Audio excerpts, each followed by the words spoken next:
Hello friends, good morning. നമ്മുടെ Kerala TV സീരിയലിലേക്ക് എല്ലാവർക്കും സ്വാഗതം. 100% ന്യായവും നന്ദയുടെ ഭാഗത്താണെന്ന് തിരിച്ചറിഞ്ഞിട്ടും പിങ്കി എന്ന് പറയുന്ന അധിക പ്രസംഗിക്ക് വേണ്ടിയിട്ട് ഗൗതം ഇങ്ങനെ കിടന്ന് പിടിച്ചുകൊണ്ടിരിക്കുക. അപ്പോൾ ഗൗതം പിടിച്ചുകൊണ്ടിരിക്കുന്നത് നന്ദയോടാണ്. അത് കേൾക്കും തോറും നന്ദയ്ക്കാണെന്നെങ്കിൽ ചങ്കു പൊട്ടുന്ന വേദനയും. ലക്ഷ്മിയും അതുപോലെ തന്നെ പവിത്രയും കൂടെ വന്ന് നിന്ന് നമ്മുടെ നന്ദയുടെ മുന്നിൽ പിങ്കിയോട് ഒന്ന് അലിവ് കാണിച്ചുകൂടെ, ആ കേസ് ഒന്ന് പിൻവലിച്ചുകൂടെ എന്ന് ചോദിച്ച് വലിയ ഡയലോഗുകളൊക്കെ ഇറക്കുമ്പം ഇനി എന്തെല്ലാം സംഭവിച്ചാലും താൻ ഇതിൽ നിന്ന് പിന്നോട്ടില്ലെന്നും പിങ്കിയെ വിശ്വസിക്കാൻ കൊള്ളില്ലെന്നും ഉള്ള കാര്യം പറഞ്ഞു. അപ്പോൾ അത് കേട്ട് കഴിഞ്ഞപ്പോൾ ലക്ഷ്മി മോളുടെ കാല് പിടിക്കുന്ന രീതിയിൽ പറയുക. പക്ഷേ പിങ്കി എന്ന് ഈ വീട്ടിൽ കാലെടുത്ത് വെക്കുന്നു, അന്ന് ഞാനും എൻ്റെ മകനും ഈ വീട്ടിൽ നിന്ന് ഇറങ്ങുമെന്ന് നന്ദ ശപഥം തന്നെ ചെയ്തിരിക്കുവാണ്. പിന്നെ നന്ദയോട് ഒരു പരിധിയിൽ കൂടുതൽ പറയാനായിട്ട് ഈ പറയുന്ന ലക്ഷ്മിക്ക് പേടിയായി. നന്ദ പോകുമെന്ന് പറഞ്ഞാൽ പോകും എന്നുള്ള കാര്യം നല്ല വ്യക്തമായിട്ട് തന്നെ അറിയാവുന്നതുകൊണ്ട് പുള്ളിക്കാരി പതുക്കെ ഒന്ന് പുറകോട്ട് വലിഞ്ഞു. ഈ സമയത്ത് നമ്മുടെ നന്ദ അവിടെ നിന്ന് പോരുകയും ചെയ്തു. പിന്നെ പവിത്രയും അതുപോലെ ലക്ഷ്മിയും കൂടി ഇനി എന്ത് ചെയ്യും എന്നും പരസ്പരം ചോദിച്ചു. അങ്ങനെ അവർ ഉത്തരം കിട്ടാതെ നിൽക്കുക. ഈ സമയത്താണ് നമ്മുടെ നന്ദ നേരെ ബെഡ്റൂമിലേക്ക് ചെല്ലുന്നതും ഗൗതത്തിനെ കാണുന്നതും. ഗൗതത്തിനെ കണ്ടു കഴിഞ്ഞപ്പോൾ ഗൗതത്തിനെ കണ്ടിട്ടും വലിയ മാറ്റവും വലിയ ഇതൊന്നും കാണിക്കാതെ നമ്മുടെ നന്ദ ഇങ്ങനെ നിൽക്കുക. ആ സമയം ഗൗതമാണെങ്കിലും നന്ദയോട് താനെന്താടോ ഇങ്ങനെ എല്ലാത്തിൽ നിന്നും ഒഴിഞ്ഞു മാറി നടക്കുന്നതെന്ന് ഇങ്ങനെ ചോദിച്ചു. ഞാനാണ് ഒഴിഞ്ഞു മാറി നടക്കുന്നത് ഗൗതം സാർ, എന്നിൽ നിന്നല്ലേ എല്ലാവരും ഒഴിഞ്ഞു മാറി നടക്കുന്നതെന്നും എൻ്റെ ഭാഗത്തെ സത്യം അല്ലെങ്കിൽ എൻ്റെ ഭാഗത്തെ ന്യായം കാണാൻ മനസ്സിലാതെ നടക്കുന്നത് നിങ്ങളെല്ലാവരും അല്ലേ എന്ന് ചോദിച്ചു. എടോ, മറ്റുള്ളവർ പറയുന്നതിന് കുറച്ചെങ്കിലും താനൊന്ന് വാല്യൂ കൊടുക്കാൻ പറയുന്നത് കേട്ടപ്പോൾ, നാണമില്ലാത്ത ഗൗതം പറയുന്നത് കേട്ട് കഴിഞ്ഞപ്പോൾ ഇത്രയും നാളും അത് തന്നെയാണ് നന്ദ ഈ വീട്ടിൽ ചെയ്തുകൊണ്ടിരുന്നതെന്നും എൻ്റെ കുഞ്ഞിൻ്റെ കാര്യത്തിൽ പോലും എനിക്കൊരു തീരുമാനം എടുക്കാൻ കഴിയാതെ നിങ്ങളുടെയൊക്കെ തീരുമാനങ്ങൾക്കനുസരിച്ച് പോയതിനെ കൊണ്ടാണ് ഇന്നിങ്ങനെയൊക്കെ സംഭവിച്ചതെന്നും പറഞ്ഞ് അങ്ങനെ നന്ദ പറയാം. അതുകൊണ്ട് ഇനി ഒരിക്കലും മറ്റൊരാളുടെ വാക്കിനും പ്രാധാന്യം കൊടുക്കാൻ നന്ദ തീരുമാനിച്ചിട്ടില്ല. നന്ദയുടെ തീരുമാനങ്ങളിൽ നിന്നും നന്ദ പിന്തിരിയുന്നില്ല എന്ന് തറപ്പിച്ചു പറഞ്ഞു. അങ്ങനെ അത് പറഞ്ഞു കഴിഞ്ഞപ്പോഴത്തേക്കും ഗൗതത്തിന് ഇഷ്ടപ്പെട്ടില്ല. ഗൗതം ആണെങ്കിൽ നന്ദയോട് ദേഷ്യപ്പെടുക. അപ്പോൾ ഗൗതം സാർ ബുദ്ധിമുട്ടി ഇങ്ങനെ അവൾക്ക് വേണ്ടി വാദിക്കണമെന്നില്ല. പിങ്കി എന്നീ ഇന്ദീവരത്തിൻ്റെ പടി കയറി വരുന്നോ, അപ്പോൾ നന്ദയെ വെല്ലുവിളിക്കുക ഗൗതം പിങ്കി ഇറക്കുമെന്നും പറഞ്ഞു. അപ്പം നന്ദ പറഞ്ഞു ചെയ്തോളാൻ പറഞ്ഞു. പക്ഷേ എന്ന് പിങ്കി ഈ വീടിൻ്റെ പടി കടന്നു വരുന്നു, അന്ന് നന്ദയും നന്ദയുടെ കുഞ്ഞും ഈ വീട്ടിൽ നിന്ന് എന്നേക്കുമായി പടി ഇറങ്ങുമെന്ന് പറഞ്ഞു. നന്ദ അതും മുഖത്ത് നോക്കി തന്നെ പറഞ്ഞു. പക്ഷെ ഗൗതം അന്നേരം വാശിയുടെ പുറത്ത് നിൽക്കുവാണ്. നന്ദയെ മനസ്സിലാക്കാനോ നന്ദയിലെ അമ്മയെയും അല്ലെങ്കിൽ ആ കുഞ്ഞിനെയും അത് മനസ്സിലാക്കാനൊന്നും ഗൗതം തയ്യാറാകുന്നില്ല. ഗൗതത്തിൻ്റെ കുഞ്ഞാണെന്ന് പോലും ഗൗതം പല സമയങ്ങളിലും മറന്നു പോകുന്ന രീതിയിലാണ് ഗൗതത്തിൻ്റെ സംസാരം. അപ്പോൾ എനിക്കിതിനപ്പുറം ഇനി ഗൗതം സാറിനോടോ മറ്റാരോടോ ഒന്നും പറയാനില്ലെന്നും താൻ കേസ് പിൻവലിച്ചിട്ട് പിങ്കി ഒരിക്കലും പുറത്തിറങ്ങില്ല എന്നുള്ള കാര്യവും നന്ദ തറപ്പിച്ച് തന്നെ ഗൗതത്തിനോട് പറയുക. അപ്പം അത് കേട്ട് കഴിഞ്ഞപ്പോൾ ഗൗതത്തിന് ഭയങ്കര വാശി. എന്നാൽ ഇപ്പം ഇറക്കിയിട്ടേ ഉള്ളൂ ബാക്കി കാര്യമൊന്നും പറഞ്ഞു. അങ്ങനെ അതെല്ലാം പറഞ്ഞിങ്ങനെ ഇരിക്കുക കേട്ടോ. ഇതെല്ലാം കഴിഞ്ഞതിന് ശേഷം പിന്നെയാണെങ്കിൽ നമ്മുടെ മേഡം അവിടെ പിങ്കിയോട് സംസാരിക്കുവാണ്. എന്താടി നിന്നെ ഇറക്കാനായിട്ട് ആരും വരാത്തേന്നൊക്കെ ചോദിച്ചുകൊണ്ട്. അപ്പോൾ കൂടെയുള്ള ചേച്ചിമാരാണെങ്കിൽ പിങ്കി അവിടെ എടുത്തിട്ട് കുടഞ്ഞുകൊണ്ടും ഇരിക്കുക. പിങ്കിക്കാണെങ്കിൽ പനങ്ങാൻ പോലും മേലെ, ചേച്ചിമാരുടെ അടി ഇടിയും തൊഴിയും ചവിട്ടൊക്കെ കൊണ്ടട്ടെ. അങ്ങനെ ഈ പിങ്കി ആണെങ്കിൽ അവിടെ നരകവേദന അനുഭവിച്ചുകൊണ്ടിരിക്കുന്നു. ഈ സമയത്ത് അരുന്ധതിക്ക് നേരെയുള്ള ആ ഒരു തെളിവും കാര്യങ്ങളും എല്ലാം വെച്ച് ADGP സാറിന് ഒരു മെയിൽ അയച്ചിരുന്നു എന്നുള്ള കാര്യം ആ മേഡം പറഞ്ഞിരുന്നല്ലോ. അതിൻ്റെ റിപ്ലൈയും കാര്യങ്ങളൊക്കെ വന്നു. അപ്പോൾ വന്നു കഴിഞ്ഞപ്പം ആരൊക്കെ ഈ കേസിൽ പ്രതിയായിട്ടുണ്ടോ അവരെ എല്ലാവരെയും കസ്റ്റഡിയിൽ എടുക്കണം എന്നുള്ളൊരിതാണ് വന്നത്. അപ്പം അങ്ങനെ ഒരിത് വന്നു കഴിഞ്ഞപ്പോഴത്തേക്കും ഇവർക്ക് ഇവരുടെ ജോലി ചെയ്യാതിരിക്കാൻ പറ്റത്തില്ലല്ലോ. അങ്ങനെ ആ ഒരു സിറ്റുവേഷനും കാര്യങ്ങളും വന്നു കഴിഞ്ഞപ്പോൾ അവരിത് നമ്മുടെ ഗൗതത്തിനെ വിളിച്ചറിയിച്ചു. ഗൗതത്തിനെ വിളിച്ചറിയിക്കാതിരിക്കാൻ പറ്റത്തില്ലല്ലോ. അപ്പോൾ ഗൗതത്തിനെ വിളിച്ചറിയിച്ചു. ഗൗതം അന്നേരം ആകെ നിസ്സഹായനായി. വല്യമ്മയെ പോലീസ് കൊണ്ടുപോകാനോ അല്ലെങ്കിൽ സെല്ലിൽ അടയ്ക്കാനൊന്നും ഗൗതം തയ്യാറാവില്ലല്ലോ. അപ്പോഴത്തേക്കും ഗൗതത്തിന് ഭയങ്കര ടെൻഷനായി. ഗൗതം എന്നിട്ട് നേരെ നന്ദയുടെ അടുത്തേക്ക് ചെന്നു. വീണ്ടും നന്ദയോട് സംസാരിക്കാം. നന്ദ അമ്പിനും വില്ലിനും അടുക്കുന്നില്ല. ഒരു രീതിയിലും താൻ ഇതിന് സപ്പോർട്ട് ചെയ്യില്ല എന്ന് തന്നെ നന്ദ പറയും. തനിക്ക് വലുത് തൻ്റെ കുഞ്ഞാണെന്നുള്ള കാര്യം തറപ്പിച്ച് പറയുവാണ്. അപ്പം അങ്ങനെ ആ ഒരു ഇതെല്ലാം പറഞ്ഞു കഴിഞ്ഞപ്പോഴത്തേക്കും നമ്മുടെ പോലീസുകാർ വീട്ടിലെത്തിക്കഴിഞ്ഞു അരുന്ധതിയെ കൊണ്ടുപോകാനായിട്ട്. അരുന്ധതിയെ കൊണ്ടുപോകാൻ പോലീസുകാർ വന്നപ്പോഴേക്കും അരുന്ധതി ഇങ്ങനെ ആകെ ഇതായിട്ട് ഇങ്ങനെ നിൽക്കുക. ഭയങ്കര വെപ്രാളവും ടെൻഷനും കാര്യങ്ങളുമായിട്ട്. അപ്പോൾ പോലീസുകാർ വന്നു കഴിഞ്ഞപ്പോൾ ഗൗതം ഇറങ്ങി ചെന്നു. പോലീസുകാർ പറഞ്ഞു, സാർ ഞങ്ങൾക്ക് ഞങ്ങളുടെ ഡ്യൂട്ടി ചെയ്യാതിരിക്കാൻ പറ്റില്ല, ഞങ്ങൾക്ക് ഇന്നപോലെ ഈ മാഡത്തിനെ കസ്റ്റഡിയിൽ എടുക്കണമെന്നുള്ള കാര്യം പറഞ്ഞു. പിന്നെ ഇന്ദീവരത്തിൽ എല്ലാവരും കൂട്ടയോട്ടമായിരുന്നു. അരുന്ധതിയെ രക്ഷിക്കാൻ നന്ദ വിചാരിക്കണം. അപ്പോൾ നന്ദ വിചാരിക്കാൻ വേണ്ടി, നന്ദയെ കൊണ്ട് വിചാരിപ്പിക്കാൻ വേണ്ടി എല്ലാവരും ഓട്ടമാണ്. ഇത്രയും ദിവസം നന്ദയുടെ ഭാഗത്തെ ന്യായം കേൾക്കാനോ നന്ദ പറയുന്നതാണ് സത്യമെന്ന് മനസ്സിലാക്കാനോ ഒന്നും ആർക്കും അറിയാമെങ്കിൽ പോലും ആർക്കും അതിനൊന്നും താല്പര്യം ഉണ്ടായിരുന്നില്ല. പക്ഷേ ഇപ്പോൾ അരുന്ധതിയെ പോലീസ് കൊണ്ടുപോകുമെന്നൊരു സിറ്റുവേഷൻ വന്നു കഴിഞ്ഞപ്പോൾ എല്ലാവരും കിടന്ന് നെട്ടോട്ടം ഓടാനും നന്ദയുടെ കാല് പിടിക്കാനും തുടങ്ങി. അങ്ങനെ നന്ദ ആദ്യം ഒന്നും അമ്പനും വെല്ലിനും എടുക്കാതെ ഇങ്ങനെ നിൽക്കുക. ലാസ്റ്റ് അരുന്ധതിയെ പോലീസ് കൊണ്ടുപോകുവാണ്. അപ്പോൾ അരുന്ധതിയെ പിടിച്ച് വലിച്ച് അപ്പോഴേക്കും ഗൗതത്തിൻ്റെയും അതുപോലെ മറ്റുള്ളവരും മോനെ ഗൗതം എന്നെ കൊണ്ടുപോകരുതെന്ന് പറയടാ, ഞാനൊരു തെറ്റും ചെയ്തിട്ടില്ലടാ, അതാടാ ഇതാടാന്നൊക്കെ പറഞ്ഞ അരുന്ധതി. അപ്പോൾ കാർന്നോത്തിയാണല്ലോ കൊണ്ടുപോകണേ, അതുകൊണ്ട് ഇവർക്ക് ആർക്കും അത് സഹിക്കാൻ പറ്റത്തില്ലല്ലോ. എല്ലാവരും പിന്നെ നന്ദയെ ഒറ്റപ്പെടുത്തി അങ്ങ് ചേരി തിരിഞ്ഞു. എന്നിട്ട് ഇവരെല്ലാവരും കൂടി നന്ദയോട് ഇങ്ങനെ കൊത്തുന്ന് പറയും. അപ്പോഴത്തേക്കും പോലീസുകാർ അരുന്ധതിയെ പിടിച്ച് വലിച്ച് കൊണ്ടുപോകാനായിട്ട് നോക്കുവാണ്. ഈ സമയം എന്തോ ഒരു ഇത് തോന്നി നമ്മുടെ നന്ദ കേസ് പിൻവലിക്കാമെന്ന് പറഞ്ഞു. നന്ദ കേസ് പിൻവലിക്കാമെന്ന് പറഞ്ഞത് 100% ധാരണകളോട് കൂടിയാണ്, മനസ്സിൽ ഉറച്ച തീരുമാനത്തോട് കൂടിയാണ്. അത് ഇവരാരും മനസ്സിലാക്കിയില്ല. എന്തായാലും കേസ് പിൻവലിക്കാൻ നന്ദ തയ്യാറായി കഴിഞ്ഞപ്പോഴത്തേക്കും, അത് അരുന്ധതിയെ പോലീസ് കൊണ്ടുപോകുമെന്നുള്ള ഒരൊറ്റ കാരണം കൊണ്ട് പിൻവലിക്കാൻ തയ്യാറാകും എന്നുള്ള കാര്യം പറഞ്ഞു കഴിഞ്ഞപ്പോഴത്തേക്കും ആണെങ്കിൽ പോലീസുകാരപ്പോൾ അരുന്ധതിയെ വിട്ടു. അപ്പം നന്ദയോടൊരിത് എല്ലാവർക്കും, അപ്പോൾ എല്ലാവരും ഇങ്ങനെ നിൽക്കുകയാണ്. അപ്പോൾ നന്ദ ഇക്കാര്യം ചെയ്തപ്പോൾ എല്ലാവർക്കും നന്ദയോട് സ്നേഹം. അതുവരെ നന്ദയെ കണ്ണിന് കാണാൻ പാടില്ലായിരുന്നു. സ്നേഹം പ്രകടിപ്പിച്ച് എല്ലാവരും ചെല്ലും. അതൊന്നും നന്ദ മൈൻഡ് ചെയ്യുന്നില്ല. ആരെയും തനിക്കിനി വേണ്ട എന്നുള്ളൊരിത് നന്ദ തീരുമാനിച്ചുറപ്പിച്ചു. എന്തായാലും ഗൗതത്തിനോട് ബാക്കി കാര്യങ്ങളെല്ലാം പറഞ്ഞിട്ട് പോലീസുകാർ അവിടുന്ന് പോയി. പിന്നെ പിങ്കെ ഇറക്കാനുള്ള കാര്യങ്ങളെല്ലാം നന്ദയെ കൊണ്ട് ചെയ്യിക്കാനുള്ള കാര്യങ്ങളൊക്കെ ഉണ്ടല്ലോ, അതൊക്കെ ചെയ്യിക്കുകയാണ് ഇവർ. നന്ദ അതെല്ലാം പിൻവലിച്ചു. പക്ഷെ നന്ദ ബാഗ് സഹിതം പാക്ക് ചെയ്ത് വെച്ചിട്ടാണ് ഈ കാര്യങ്ങളെല്ലാം സെറ്റാക്കിയത്. അതെല്ലാം കഴിഞ്ഞ് നന്ദ ഇങ്ങനെ റൂമിലിരിക്കുന്ന ഈ ഒരു സമയത്ത് നമ്മുടെ ലക്ഷ്മി റൂമിലേക്ക് ചെല്ലുക. അപ്പോഴേക്കും പിങ്കി ഇങ്ങോട്ടേക്ക് വന്നു. പിങ്കി വന്നു എന്നുള്ള കാര്യം പറയാൻ വേണ്ടിയിട്ടാണ് ലക്ഷ്മി നന്ദയുടെ മുറിയിലേക്ക് ചെല്ലുന്നത്. അപ്പോൾ അവർ രണ്ടുപേരും കൂടി മുറിയിലിരിക്കുമ്പോൾ ലക്ഷ്മി മോളേന്നും പറഞ്ഞ് ചെന്ന് കഴിഞ്ഞപ്പോൾ നന്ദ അമ്മയോട് അല്ലെങ്കിൽ ആ ഒരു സ്നേഹം ഇതൊന്നും കാണിക്കുന്നില്ല കേട്ടോ. ഇങ്ങനെ ഭയങ്കര റഫായിട്ട് തന്നെ ഇരിക്കുന്നത്. അപ്പം മോളെ പിങ്കി മോള് വന്നു എന്നും പറഞ്ഞിങ്ങനെ പറയുമ്പോൾ അതിന് ഞാനെന്ത് വേണമെന്ന് ചോദിക്കുമോ നന്ദ. അവൾ ഈ വീട്ടിലേക്ക് വന്നാൽ ഞാൻ എന്ത് ചെയ്യുമെന്ന് ഞാൻ അമ്മയോട് പറഞ്ഞിരുന്നതല്ലേ എന്ന് ചോദിച്ചു.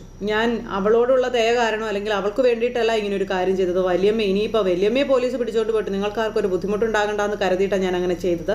അതിന് നിങ്ങളാരും മറ്റർത്ഥത്തിൽ കാണണ്ടെന്നൊക്കെ പറഞ്ഞിട്ട് നന്ദൻ ശരിക്കും പറഞ്ഞോട്ടെ ലക്ഷ്മിയോട്. ലക്ഷ്മി അന്നേരവും സമാധാനത്തിൻ്റെ വെള്ളരി പ്രാവുകളെ പറത്തിക്കാനായിട്ട് നോക്കുക. പക്ഷെ നന്ദ ഒരു പ്രാവിനും ഇതാക്കി നിൽക്കുന്നില്ല.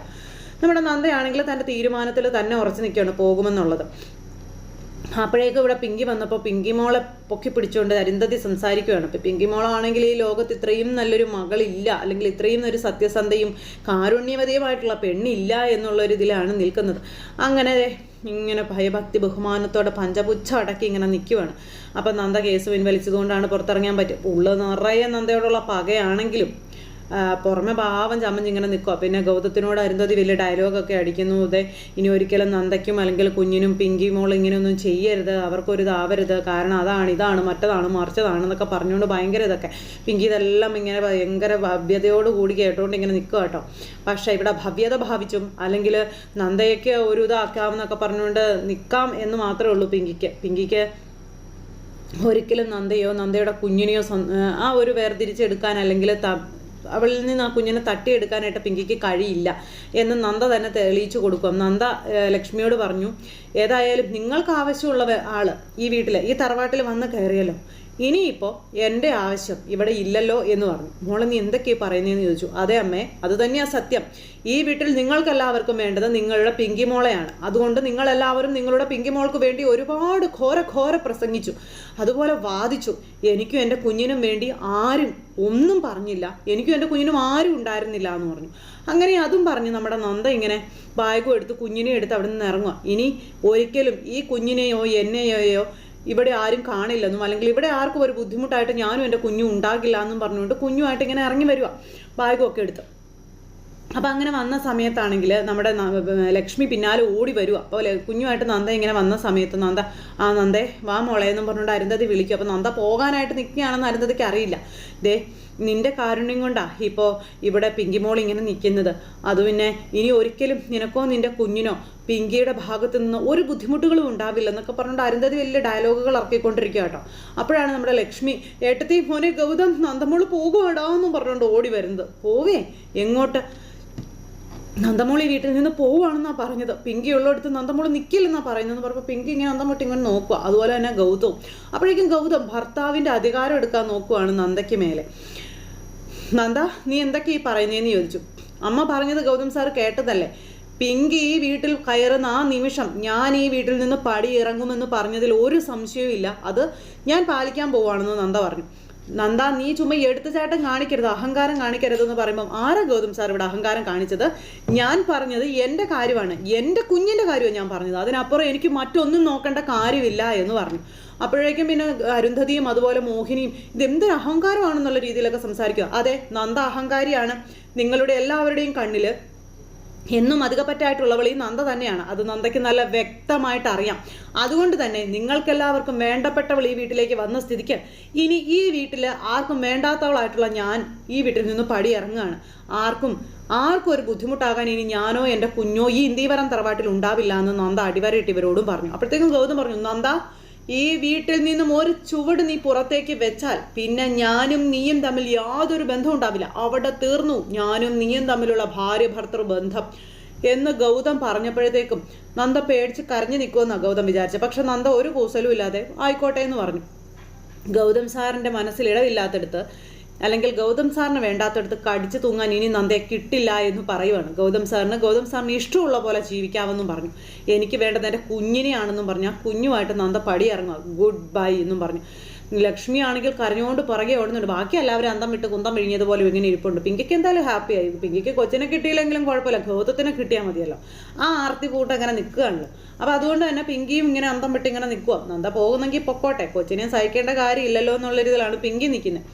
ഗൗതം ഇത് അന്തം വിട്ടിങ്ങനെ കേട്ടുകൊണ്ട് ഇങ്ങനെ നിൽക്കുന്നു. നന്ദ ഒരു കൂസലും ഇല്ലാതെ. അപ്പോൾ ഒരു നന്ദയുടെ ഉള്ളിൽ ഒരു ചെറിയ ഒരിതുണ്ട്, നന്ദയെ തിരിച്ച് വിളിക്കുമായിരിക്കും ഗൗതം എന്ന്. അപ്പം നന്ദ ഇങ്ങനെ പടി ഇറങ്ങി ഇങ്ങനെ പോരുന്ന സമയത്ത് ഗൗതം എന്ത് ചെയ്തെന്നറിയാവോ? വാതിൽ തുറന്നങ്ങ് ചെല്ലുക. ചെന്നപ്പോൾ നന്ദ വിചാരിച്ചു തന്നെ പിന്നിലേക്ക് വിളിക്കാനാണെന്ന്. പക്ഷെ നന്ദ അവിടെ ഉപേക്ഷിച്ച ബാഗ് എടുത്തുകൊണ്ടൊന്ന് വലിച്ചെറിഞ്ഞു കൊടുക്കാനായിരുന്നു ഗൗതം എന്ന് പറഞ്ഞ മനസാക്ഷി കേട്ട അയാൾ ചെയ്തത്. അങ്ങനെ ആ ബാഗ് ഇതും കൂടെ കൊണ്ടുപോയിക്കോളാൻ പറഞ്ഞു. അതങ്ങ് എടുത്തിട്ട് കൊടുത്തിട്ടുണ്ടല്ലോ. ആ വാതിൽ കൊട്ടി അടച്ചു നന്ദയ്ക്ക് നേരെ. നന്ദ അവിടെയും തളർന്നില്ല. തൻ്റെ കുഞ്ഞുമായിട്ട് നന്ദ പോവുക. അങ്ങനെ ബാഗും എടുത്ത് നന്ദ കുഞ്ഞുമായിട്ട് പോകുന്ന സമയത്ത് നന്ദ എന്തോ ഒരു അഹങ്കാരമോ കാണിച്ചത്, അത് ചെയ്തില്ലേ ഇത് ചെയ്തില്ലേ എന്ന് ചോദിച്ചിട്ട് നന്ദയെ അപ്പോഴും കുറ്റപ്പെടുത്തിക്കൊണ്ടിരിക്കുക ഇന്ത്യവരത്തിലുള്ളവർ. ലക്ഷ്മി ആണെങ്കിൽ മോങ്ങിക്കൊണ്ട് അവിടെ ഇങ്ങനെ നിൽപ്പുണ്ട്. ഒരക്ഷരം പോലും നന്ദയുടെ ഭാഗത്തെ ന്യായമോ അല്ലെങ്കിൽ നന്ദയുടെ ഭാഗത്തെ ശരിയോ സത്യമോ ഒന്നും പറയുന്നില്ല. അങ്ങനെ ഇതെല്ലാം പറഞ്ഞ് ഇവരങ്ങോട്ടും ഇങ്ങോട്ടും പുകഞ്ഞ കൊള്ളി പുറത്ത് എന്നുള്ള രീതിയിൽ നിൽക്കുക. അപ്പോഴും പിങ്കിയെ കയറ്റി അലമാരിക്കകത്തേക്ക് വെച്ചിരിക്കുക, ലോക്കറിൽ കയറ്റി വെച്ചിരിക്കുക, പുറത്ത് പോകരുതല്ലോ അതിന് വേണ്ടിയിട്ട്.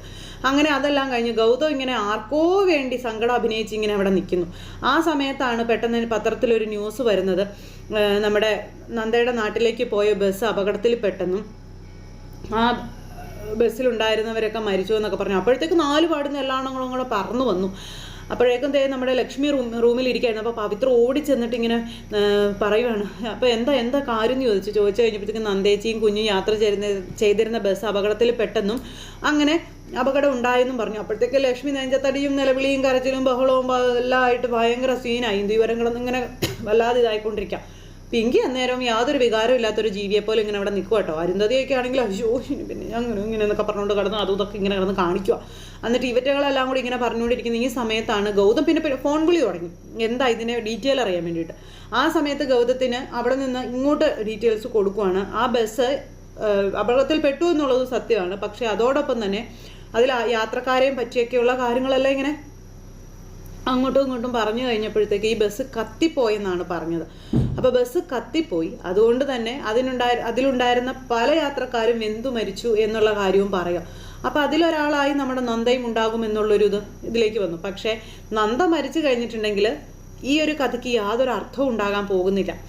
നന്ദയും കുഞ്ഞും ജീവനോടെ ഈ ഭൂമിയിൽ ഏതെങ്കിലും ഒരു കോണിൽ ഉണ്ടാകും എന്നുള്ള കാര്യം 100% ഉറപ്പാണ്. നന്ദ മരിച്ചു എന്നുള്ളൊരിത് വന്നു കഴിയുമ്പോൾ ഇവിടെ അർജുൻ്റെ ഫോട്ടോയുടെ ഇപ്പോൾ ഒരു മാലയും തൂക്കി നന്ദയെ ഭിത്തിയിൽ അങ്ങ് പ്രതിഷ്ഠിച്ചു ഇവരെ. അങ്ങനെ ഗൗതമാകെ തകർന്ന് നിൽക്കുകയാണ്. ഒരു 1-2 മാസം കഴിയുമ്പോൾ ഗൗതം മിക്കവാറും പിങ്കിയെ കല്യാണം കഴിക്കും എന്നുള്ളൊരു ഒരു പിങ്കിക്കും ഉണ്ടാകും. അങ്ങനെ നന്ദ മരിച്ചു. ആ ബസ് ആക്സിഡൻറ്റിൽ വണ്ടി അപകടത്തിൽ നമ്മുടെ നന്ദയും കുഞ്ഞും മരിച്ചു എന്നുള്ളൊരു വാർത്തയാണ് ഇന്ത്യവരത്തിൽ വരുന്നത്. പിന്നെ നെഞ്ചത്തടിയായി, നിലവിളിയായി, കരച്ചിലായി, ബഹളമായി. ഗൗതമാണെങ്കിൽ ഇങ്ങനെ മരവിച്ചൊരു പാവയെ പോലെ അവിടെ ഇരിക്കുന്നു. ഗൗതം ഒറ്റൊരുത്തം കാരണമാണ് ഇപ്പോൾ ഈ പ്രശ്നങ്ങൾ മുഴുവൻ ഉണ്ടായതെന്നും പറഞ്ഞുകൊണ്ട് ആ സമയത്ത് ലക്ഷ്മി ഗൗതത്തിനെ കുറ്റപ്പെടുത്താനും തുടങ്ങിയിരിക്കുന്നു. അങ്ങനെ നമ്മുടെ നന്ദയും കുഞ്ഞും മരണത്തിന് കീഴടങ്ങുന്ന ഈ ഒരു സമയത്ത് പിങ്കി കൈകൊട്ടി ആഘോഷിക്കും. അതുപോലെ തന്നെ ഗൗതം ഇനി എന്ത് ചെയ്യും എന്നുള്ളതാണ് ഇനി ഉള്ള ദിവസങ്ങളിൽ കാണാൻ പോകുന്നത്. നന്ദ മരിക്കില്ല, അത് 100% ഉറപ്പുള്ള കാര്യമാണ്. നന്ദ ഏതെങ്കിലും ഒരു നാട്ടിൽ കുറേ കാലം കുഞ്ഞുമായിട്ട് ജീവിക്കും. അങ്ങനെയൊക്കെയാണല്ലോ സംഭവിക്കാറ് പതിവ്. കുഞ്ഞു കുറച്ചൊക്കെ ആയി കഴിയുമ്പോൾ ആരെങ്കിലും എവിടുന്നെങ്കിലൊക്കെ കണ്ടെത്തും. പിന്നെ അതിനെ ചൊല്ലി കുറച്ച് കഥകൾ ഇങ്ങനെ മുന്നോട്ട് പോകും. അങ്ങനെയൊക്കെയാണ് വിശേഷങ്ങൾ വരാനിരിക്കുന്നത്. എല്ലാവരും കാത്തിരുന്ന് കാണണേ. എല്ലാവർക്കും നല്ലൊരു ദിവസം ആശംസിക്കാട്ടോ. എല്ലാവരുടെയും സപ്പോർട്ടിനും സ്നേഹത്തിനും ഒത്തിരി നന്ദി അറിയിക്കുന്നു. അടുത്ത സൂപ്പർ ഹിറ്റ് കഥയുമായി കാണുന്നത് വരെ എല്ലാവർക്കും നന്ദി. Bye bye, Tata.